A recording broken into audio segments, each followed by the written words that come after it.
You're welcome back. This is Newsfile. It's your most authoritative news analysis platform. And here on Newsfile, we put Ghana first. We have many of your messages on the first issue we discussed, but we'll be sharing them with the rest of the world very soon. Our guest for this segment, Al-Hassan Suhini, is already here. We have ACP Ofori, who is Acting Director General of the Public Affairs, Ghana Police Service, Professor Kwesi Enin, Director, Faculty of Academic Affairs and Research, Kofi Annan International Peacekeeping Training Center. And we also have Dr. Emmanuel Akwete, Executive Director, Institute for Democratic Governance, IDEG, and Dr. Eric Odro Osai, Governance Expert. They will be helping us with the last leg of the discussion on the MMDCE nominations. So, on the question of crime and the appearance that it is particularly daylight robberies on the rise, I don't know what you, the police, are telling the populace, the citizenry, because they're just happening a bit too frequently within the same period. What would you say? Are you as worried and disturbed as some members of the public? Because we have counted about 4 in a period of just 1 week. Let me state that the police administration is so much concerned about the development. And on assumption of office, the Acting Inspector General of Police, Dr. George Ekufu-Dampare, called a national police conference made up of all regional commanders, unit commanders, as well as the members of the police management board. And such matters were discussed. Strategies were mapped out based on a regional development. And as such, commanders went back. First, regarding the Bono East, for instance, we've seen a massive reduction in robberies around Kejeji, Yeji, Prang areas. And then in the Bono East, also around Techiman, a lot of development have been done. At the moment as we speak, a lot is also going on around the northern region, the northern corridor, where anti-robbery special task force are supporting the regions in fighting all kinds of robberies along the route. Because we know around Bono East, some of the robberies even take place in the daytime. And a lot has been done. A lot of them also have been arrested and sent to court. And we've dismantled most of the networks through special tax operations, search operations, and also targeting criminals in those areas. But when it comes to Accra, a lot has been done. Even following yesterday's incident, the Acting Inspector General of Police and the Police High Command invited the regional commander of Accra, Tema, and all divisional commanders of both regions. And that meeting went into late night, where strategies again were re-looked at. And some of the notable things that they called for was massive deployment at strategic areas, economic areas, bank areas. And we're also going to ensure that we strengthen our intelligence efforts, patrols, targeting these criminals and making sure that we get them. Aside that, public engagement, the commanders should also go out there and engage the vulnerable and engage their communities, sensitize them on some of these issues as to how best the civil populace can cooperate with the police to fight these menace. So we're putting up a grand, security strategies in place. Some we can talk about it as we're doing now. Some are also a preserve, for the police to look at and implement. And all these things are being done. But I can tell you, yesterday our release came out that our intelligence team, operational teams are closing on them.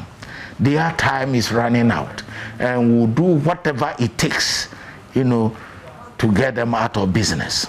And the police is so poised.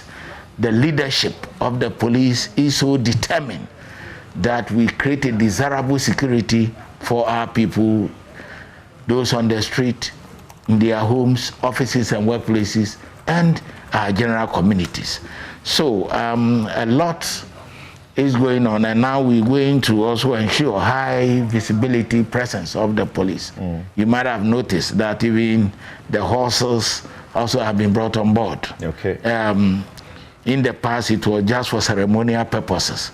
And they are also doing a lot of community policing, a lot of community engagement. People are talking to them, children are talking to them, the aged are all talking.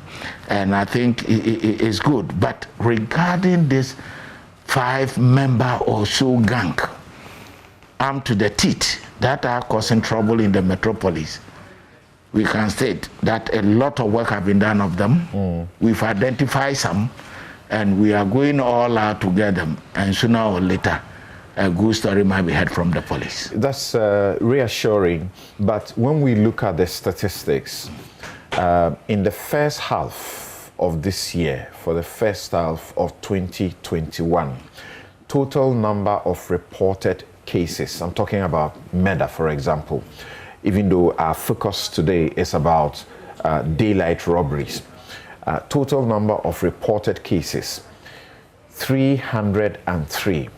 Confirmed cases, 306. That's murder cases.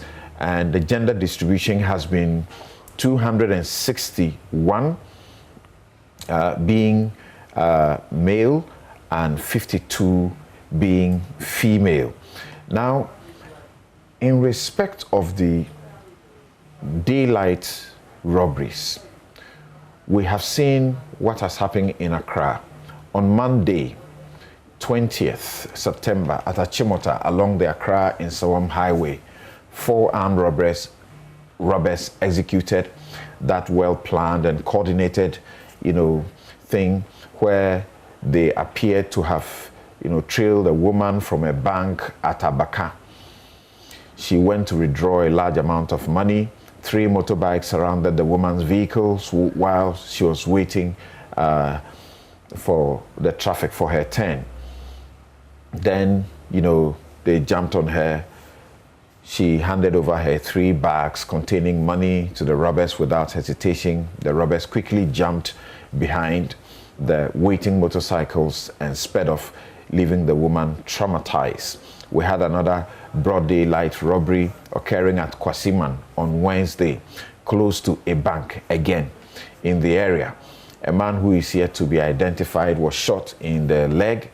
Not long after, he came out of the bank and made away with his money. However, at the time that my production team was putting this material together, it was not immediately known if he was being trailed by the robbers who appeared and were on the motorbike. We had a third incident that was reported at Apenkwa. According to the police statement, 33-year-old woman was robbed at gunpoint of an amount of 29,000 Ghana cedis. The victim escaped unhurt. A bystander, however, sustained some injuries after the robbers fired gunshots. The police in Accra said that you are seriously pursuing that matter. And the statement that you issued on the 3 robbers, you signed it. People want to know, specific to these matters, what steps or actions have been taken, if any? Thank you. The police have done a lot through intelligence-led operations. One, trying to establish the identity and those involved. And their way of doing things have been properly established within our intelligence system, and we are using every available means to get them. Thirdly, We've also distributed dossiers on them to our operational teams, to make sure that we get them. And we are coordinating these operations from national to regional level to the divisional levels. And we can see that coordination working very well. Even in one of the robbery cases that you've mentioned, we've made an arrest. And that person is under serious investigations. And the coming days, the coming times might tell us what we're going to do. That is why we said we're closing on them. And we've thrown an eager eye, monitoring all their developments. And in addition, as part of yesterday's emergency meeting with the IGP chaired, he had directed the regional commander, divisional commander to make sure that patrols around financial institutions should be a key thing. And well, police, we don't just do things anyhow, but we have a crime mapping department, that tries to map out emerging crimes, those that are serious, those that are almost cropping up.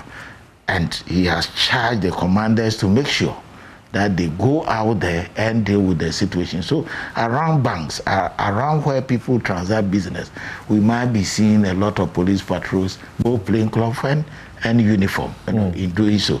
But let me also state that when it comes to this money, we have to also to look at the mobile money, the way we position them. You see people carrying bags moving from one trader to the other, that they are into this mobile money business.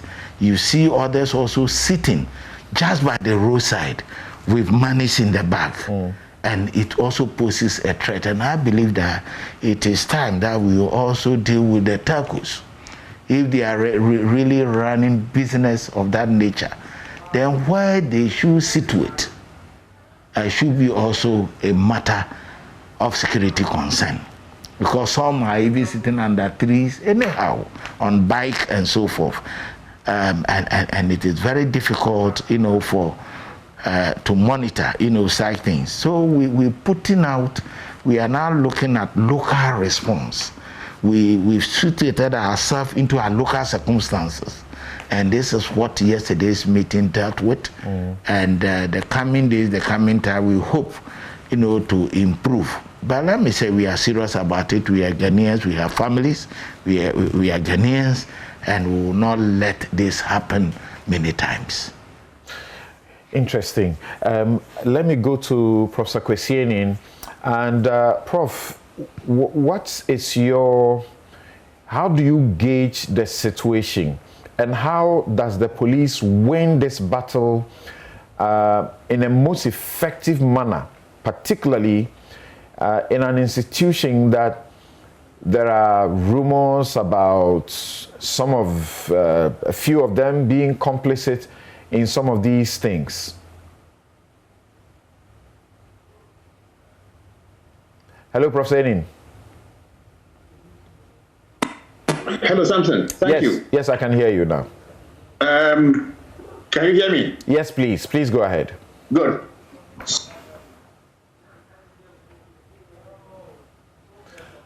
Lost you again. You please unmute yourself. Please unmute your mic again. Oh, yeah. Yes. Okay. No, thank you very much for your questions.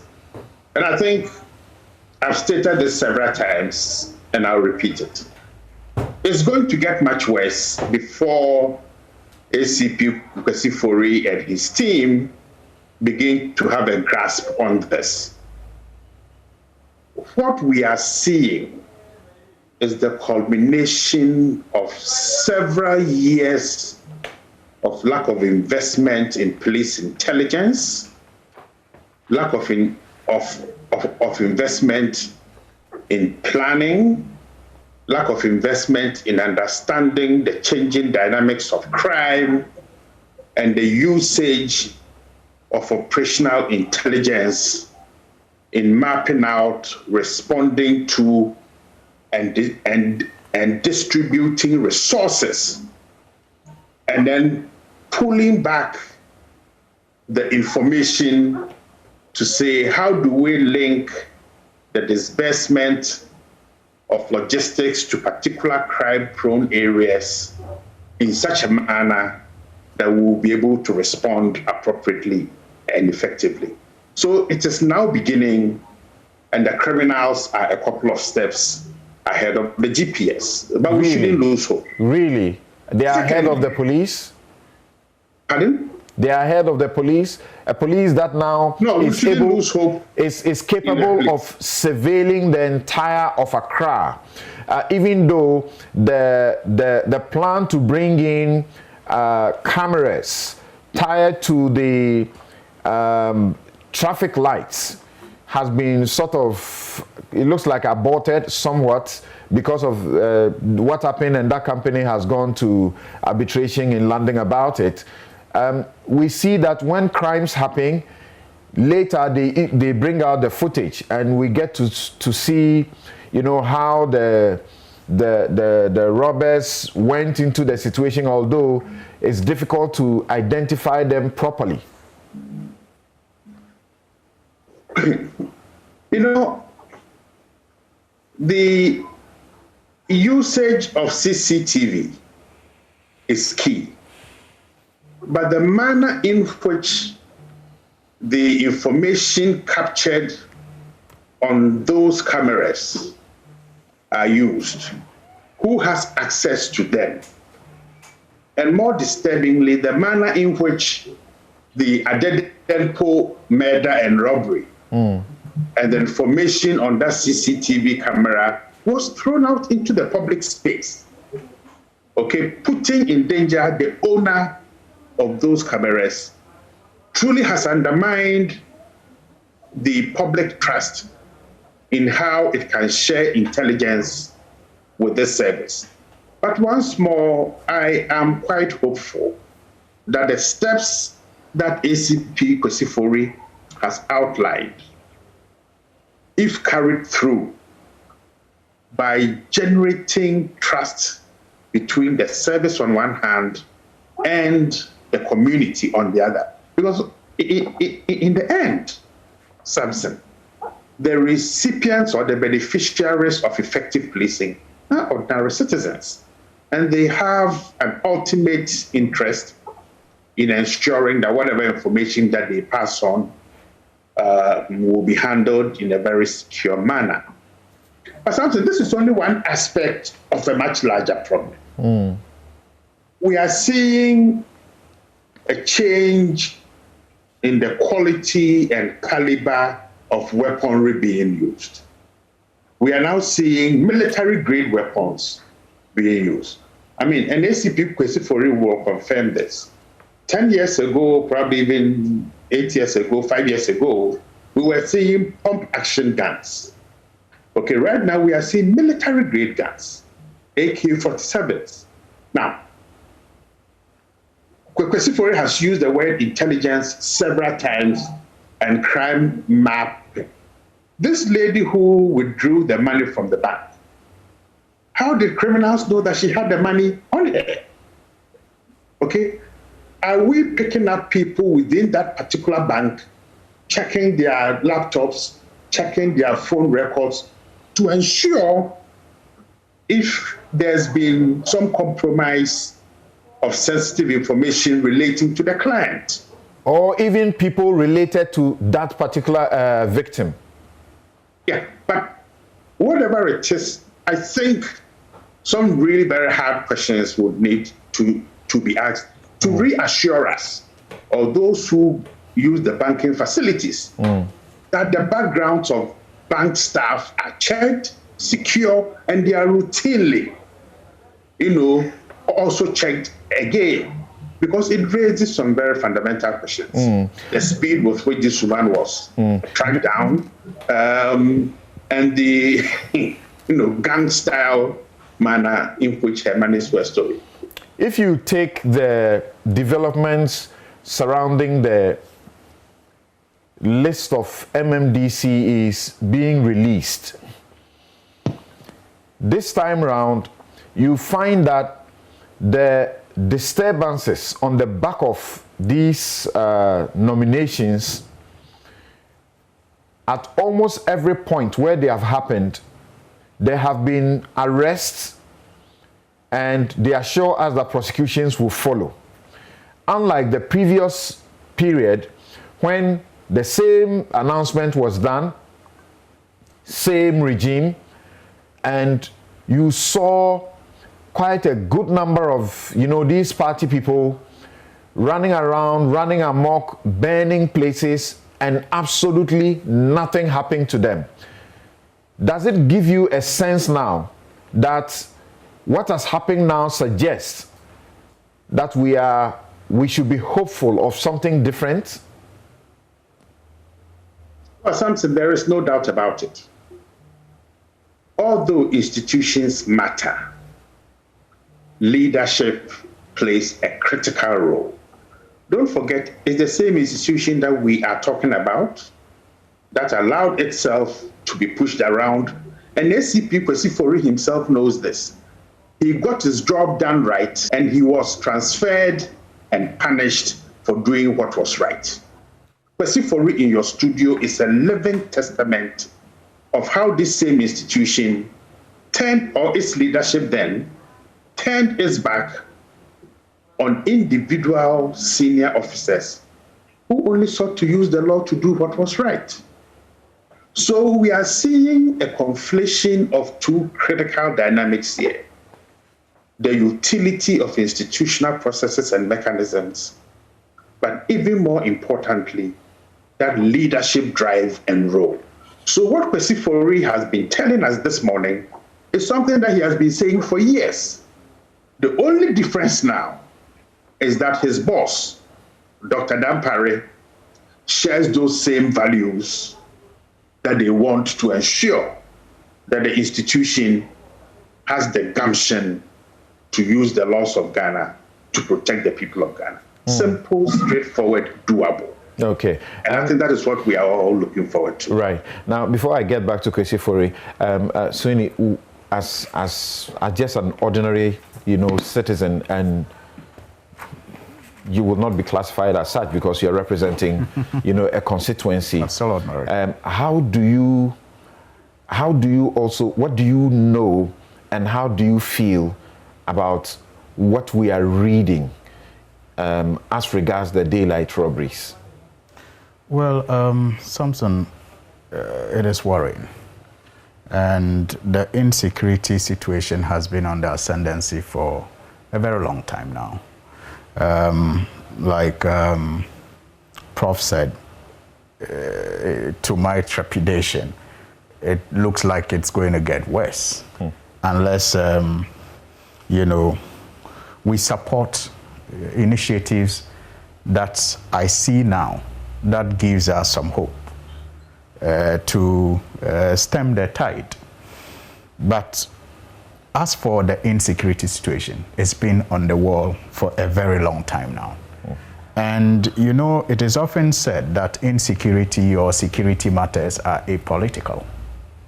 And I agree, only to the extent that its effects does not discriminate. That is the point at which I agree that security and insecurity matters are apolitical. But when it comes to investments, that's Prof spoke about, investments in intelligence, investments in logistics, when it comes to recruitments, many a times these are influenced by political decisions. How and when people are recruited, the kind of investments that are made in the security establishments to guarantee our security are all political decisions that are taken. But it's as if security is apolitical to many of us, and I don't exclude myself and my party, when we are in office. But when we are in opposition, they find expression in our manifestos. And that is why, for example, the current president and the vice captured it in their 2016 manifesto, giving us assurance that they wanted to ensure that people will walk freely and feel safe on the streets of Accra. Now, playing that back seems unnecessary politics. But then I have always said, what is the use of politics if it is not to guarantee and ensure, better conditions for all of us to live in? So I agree to the extent that crime is apolitical, to the extent that it does not discriminate when it comes to its effects. But when it comes to what has to be done to guarantee our safety and ensure our safety, you cannot, discount the role that the political class play in that. For example, we have all discussed so many times about the opportunity we have as a continent with a youth bulge. But again, we are also aware of the threats to the effect that if we are unable to harness the energies of these people, provide them with the necessary conditions to reach their potential, those energies will be diverted and used wrongly to the detriment of all of us. So graduate unemployment has been an issue we talk about, but find it sometimes difficult to relate that to some of the changing trends in the insecurity that we all see around us. It is clear that they are linked. And so, again, providing the necessary conditions for people who have the energy and the know-how to explore other avenues of keeping body and soul together cannot be said not to be something that people in the political class and all of us together should be working at. Because when that happens, it does not automatically reduce crime, but it has, an impact on how people are attracted to be criminals or not. Again, we have often talked about small arms in this country, but really, what are the policies and programs we have put in place to ensure that we know truly how many arms come into this country or are manufactured in this country and how they are distributed, the channels that are used in their distribution and tracked? We don't seem to have that. And worst of all, those of us, again, in the political class have, nurtured this culture of food soldierism, where in many communities, some of these people will approach their political leaders and request that they are given weapons to protect themselves against attacks from other political opponents. And it cuts across.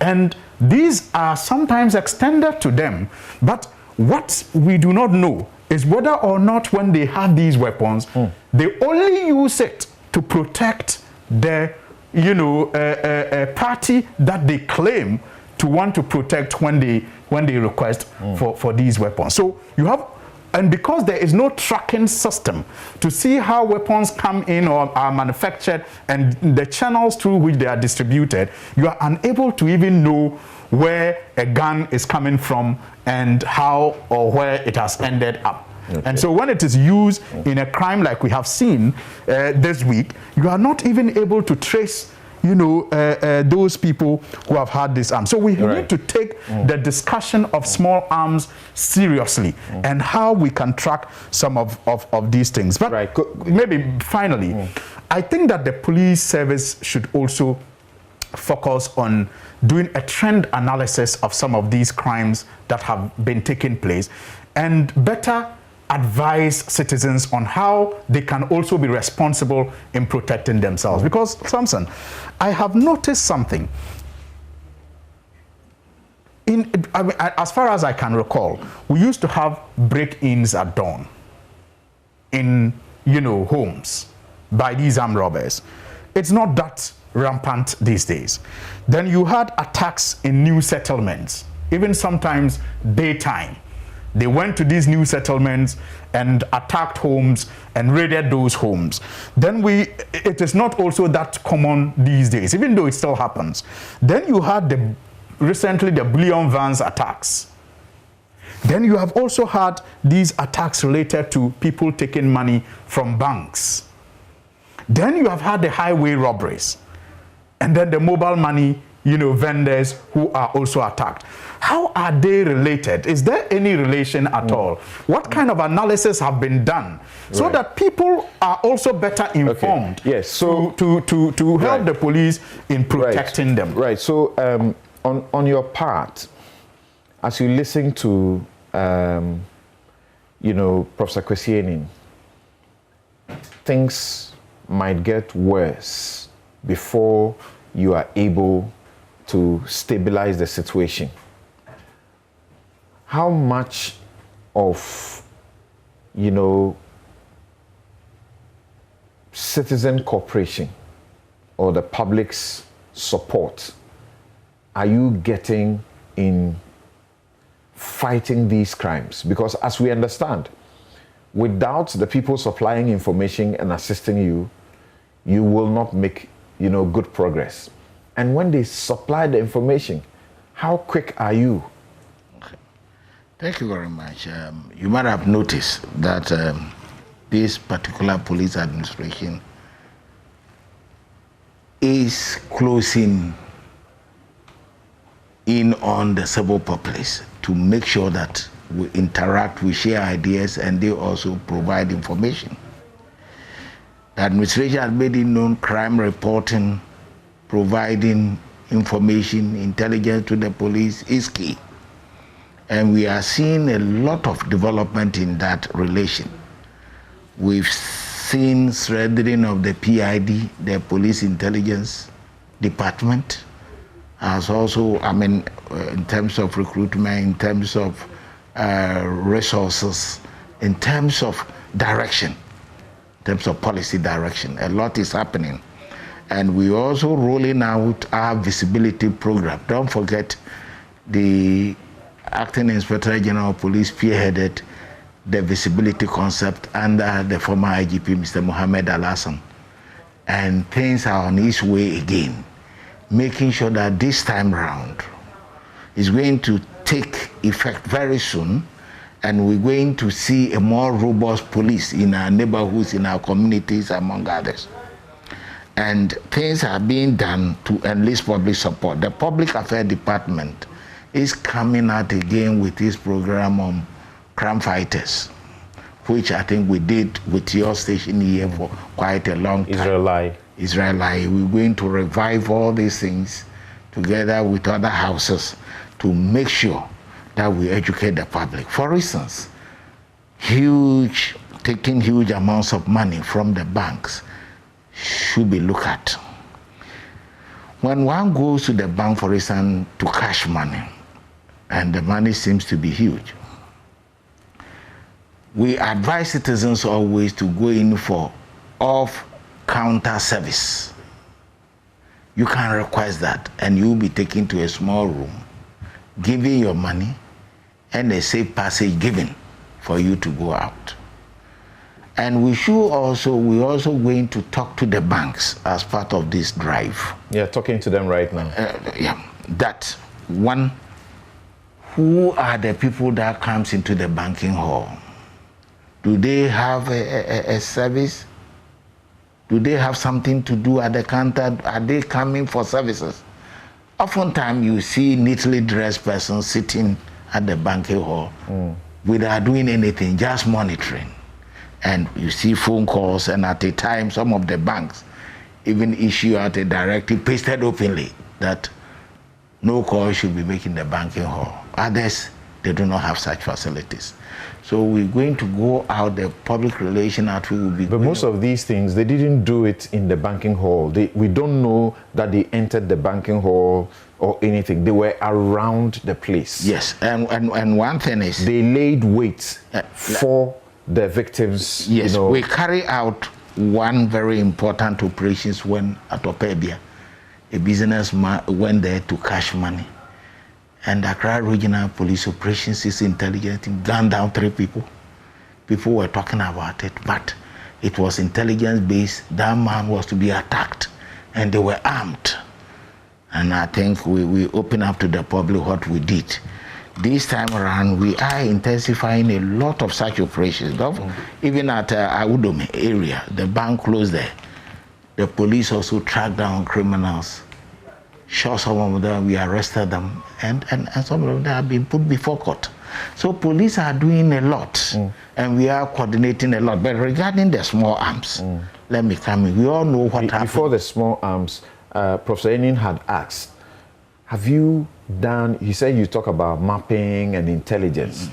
If these things happen around the bank where it happens, do you find out within even, the people who work in the bank, check either through their phones or their other gadgets if they are connected? Yeah, one was done just yesterday.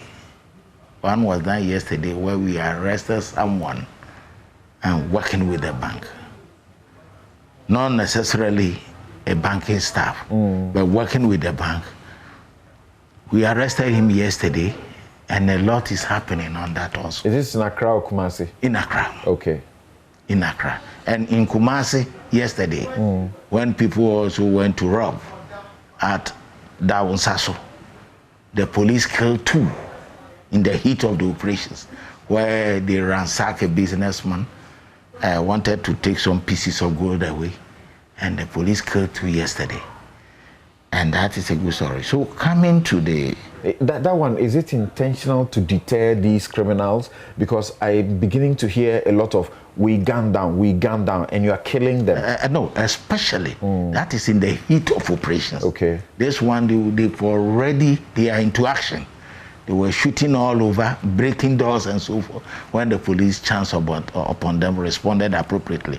Like the Opebia one, for instance, when they went in, it was through the monitoring of a member of the public, looking at the way when the man took the money, when he was going, the way, they took off, the way the way they were even monitoring the guy.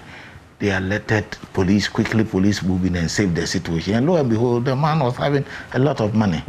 So one thing we are saying is that corporate institutions, businessmen that would like to go to the bank, they should look at the proper security arrangement. They can even fall on their local police to assist them. Okay, you were about to talk about the small arms. Yes. And Professor Enin had spoken about military weapons now being introduced into the game. Yes. AK-47s. Yes. Let us not forget what happened in West Africa. In 2 or 3 countries. Let's look at the civil wars that took place, the violence that took place, proliferation of light weapons into our sub-region. And now some of the wars are over and criminals are passing on from one country to the other.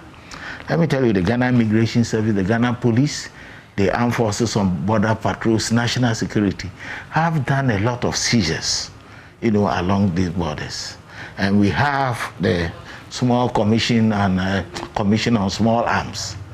They are also working, tabulating, giving us projections and coming out with their analysis and not keeping it. They share it with national security and the security agencies. But like seeing how some of our borders are porous, tracking some of these weapons become very difficult. And internally also, there have been a lot of seizures through police operations, and some from the armed robbery criminal gangs through soups, among others. And all that we are saying is, we are determined the re-strengthening of the Ghana Police Service under this new administration. We are so focused, a lot of planning, management is at work. Like yesterday's one, it was so interesting. Throughout the night, mapping out locally based strategies. And we hope the commanders will take it serious and implement all that we've said. They have the authority and power to revise some of these strategies and to make it more operational inclined. And we're going to see a lot more. We also hear stories about how some of these arms, find themselves or their way into illegal hands, that, a few law enforcement, agents are complicit, police officers. One thing is, when you look at it, all the security agencies in Ghana are so determined to flush out such miscreants. There are a lot of them in jail behind bars. Those who committed those offenses, you know it.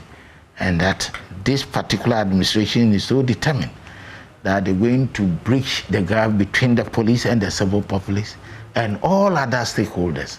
Again, we would like the public also to cooperate with us, offer more information, credible information that might help us. Let's look at, what happened even at the Takoradi about this kidnapping issue. The police invested so much, by sending information through your networks. And lo and behold, a member of the public responded appropriately based on the description given, help us to locate this woman. So we see a new change when you go to our Facebook account, the Twitter, and all those things. You used, as we understand, you use technology, even though that's not an issue we are discussing. You use technology to trace where she was making the calls, or the people allegedly around her were calling from, and so on, and traced to get her out. How much of technology are you using? People are getting bolder. They take videos of robberies, and we have seen it happened. Achimota is a Kwashiman. They took, and then it's all over the place. How much of technology are you using in your processes? A lot of technology is being used now. Now our monitoring center at the National Operation Department, National Headquarters, have the capability of monitoring our cities and our major roads throughout the country. A lot also have been achieved in that area, in spite of that we just started. For instance, talking about street robberies and so forth. We made some arrests through intervention of such facility, that technology. And I believe that the coming times is going to play a critical role. Police now have access to this technology, and we are using it, and we'll make sure that very soon we're going to see how we can even link it to other data that we have. This is a national security project, but how is that coming up? The traffic, cameras at traffic lights, because some of these things are happening at the traffic lights. Yeah. So that they will capture the people who are doing wrong at the traffic areas. Yes. In fact, it's it has special features, not only for traffic. Special features, and it could be thrown, into several distance. And I think it's helping not only the traffic, but for now, as a result of deaths on our road, number of deaths on our roads, the Inspector General of Police and members of his administration have decided that we should use this to reduce deaths on our roads.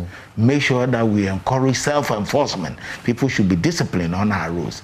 So a lot of arrests have been done, over 3,000. There are some that also have been taken to court. They find them, and if you fail to find, then imprisonment follows, or some kind of sanction.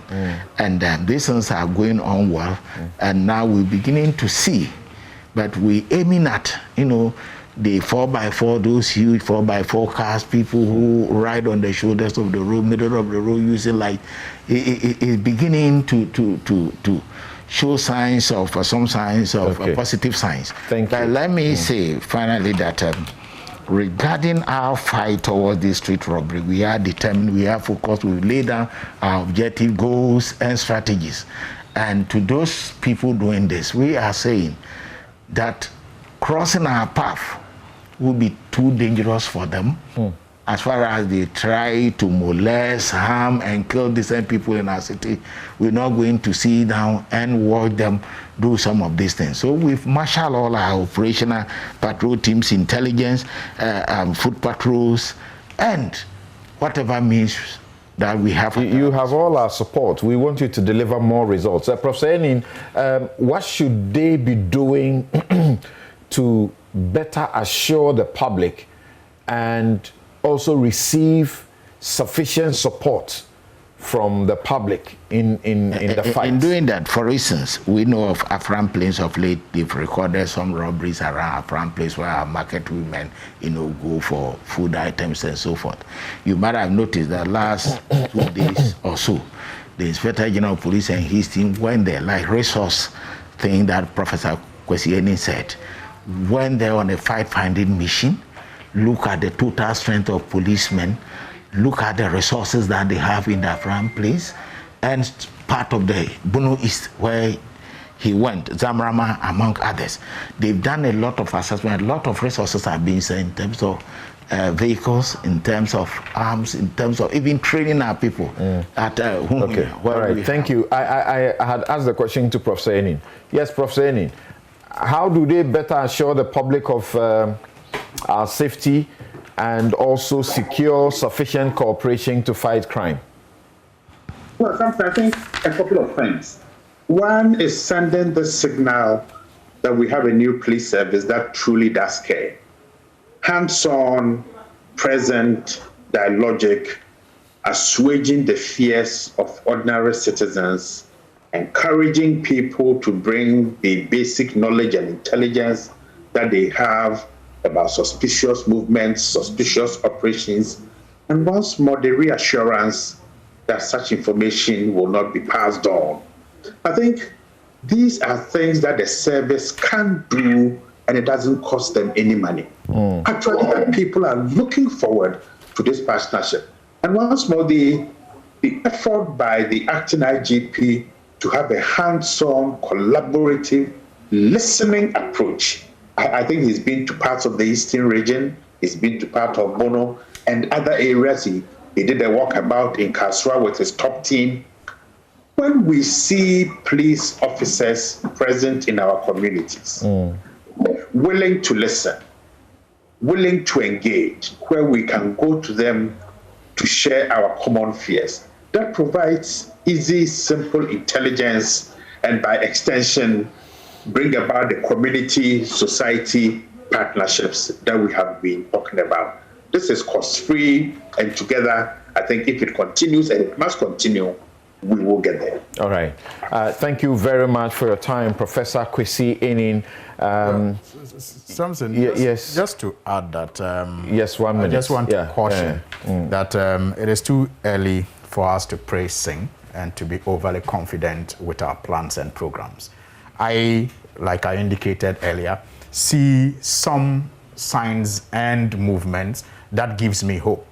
But I will want it carried forward and, implemented to ensure our protection. And let us be those who will express the confidence in it. For example, I spoke about, and whilst the new police service leadership is doing this, I will want, again, to encourage, those in charge of the public purse to make it easy for them to implement some of these programs and plans, because it will require some level of investments, decisions that they can't make, but those with the public purse, in this case, the president, the vice president, and the finance minister, to make the right kind of investments and perhaps tweak some of our policies. I spoke of the small arms, for example. I do know, Samson, that the Small Arms Commission is not involved in the importation and licensing of weapons in this country.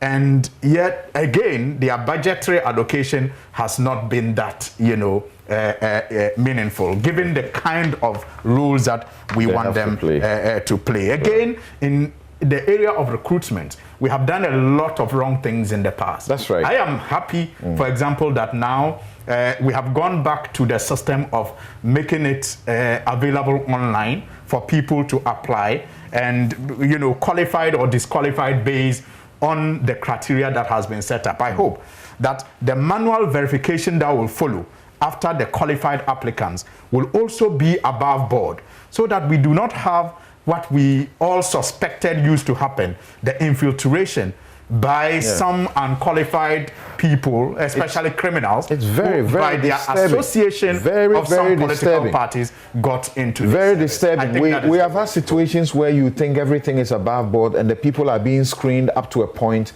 only to be asked to bring money by people within the service, and they have to pay. If they don't pay, they are out, and that is very terrible. It's not good at all. Doesn't speak well of us. But again, not long ago, I was giving this example, and it meant everything to me. The award I received from the GJ award, the car that I was giving, the car came without the documentation immediately.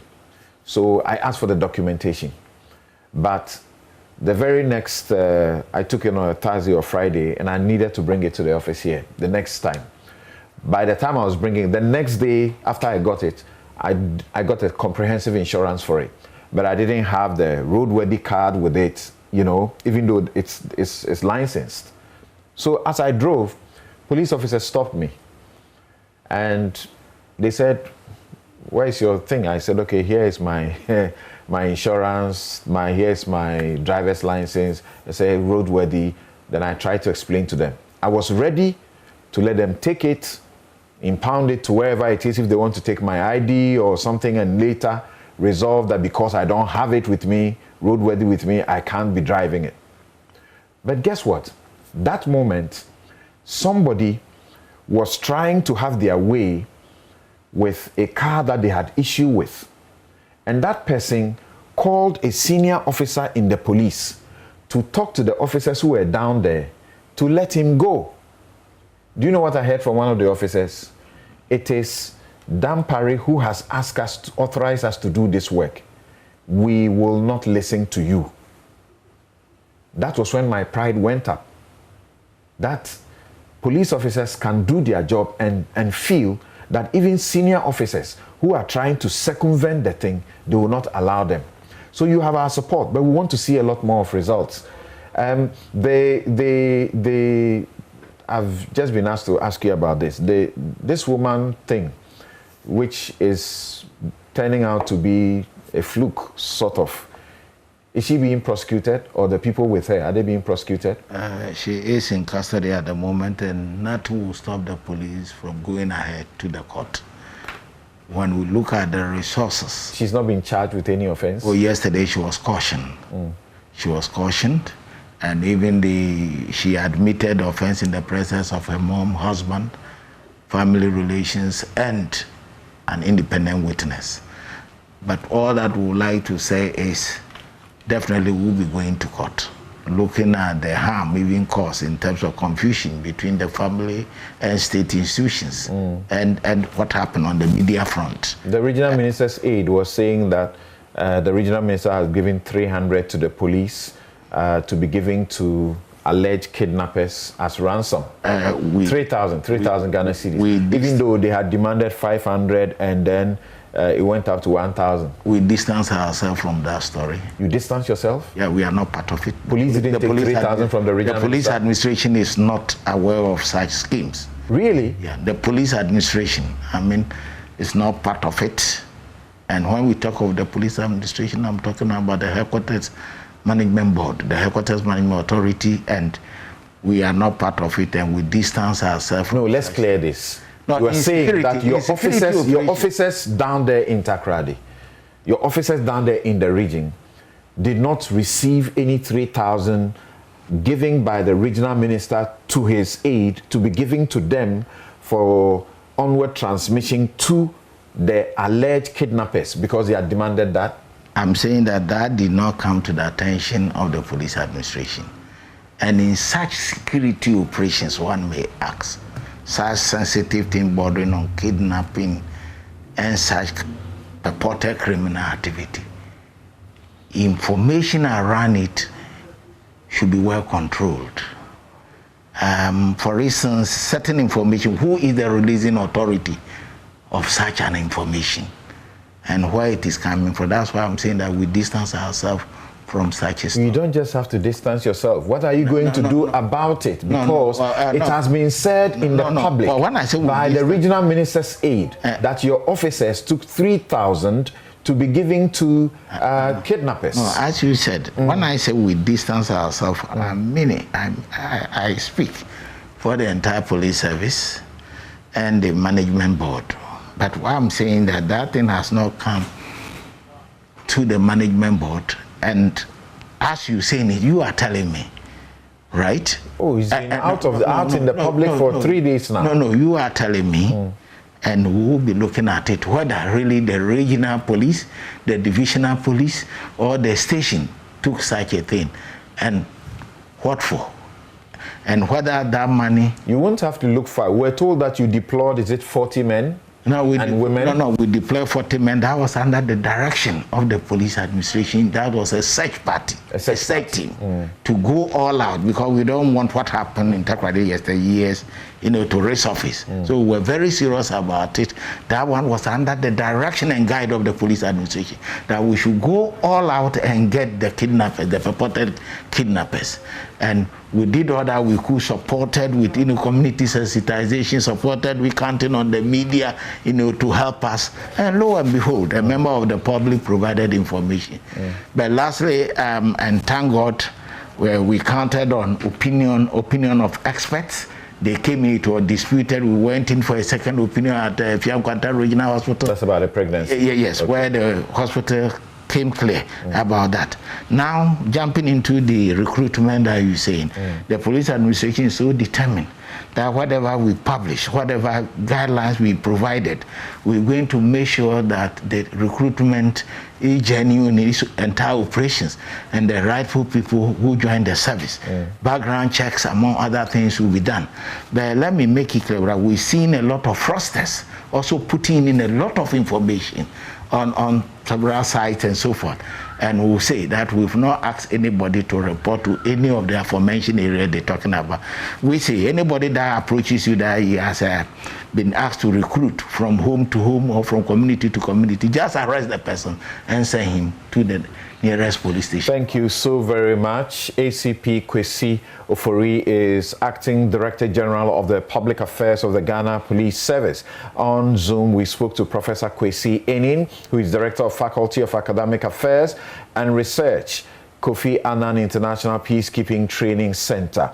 In the studio is Alhassan S. Suhini MP, Tamale North and Member Appointments Committee of Parliament. We return with Alhassan and Dr. Emmanuel Akwete, as well as Dr. Eric Odro Osai, to discuss the appointment or the nomination of MMDCEs. We'll be right back.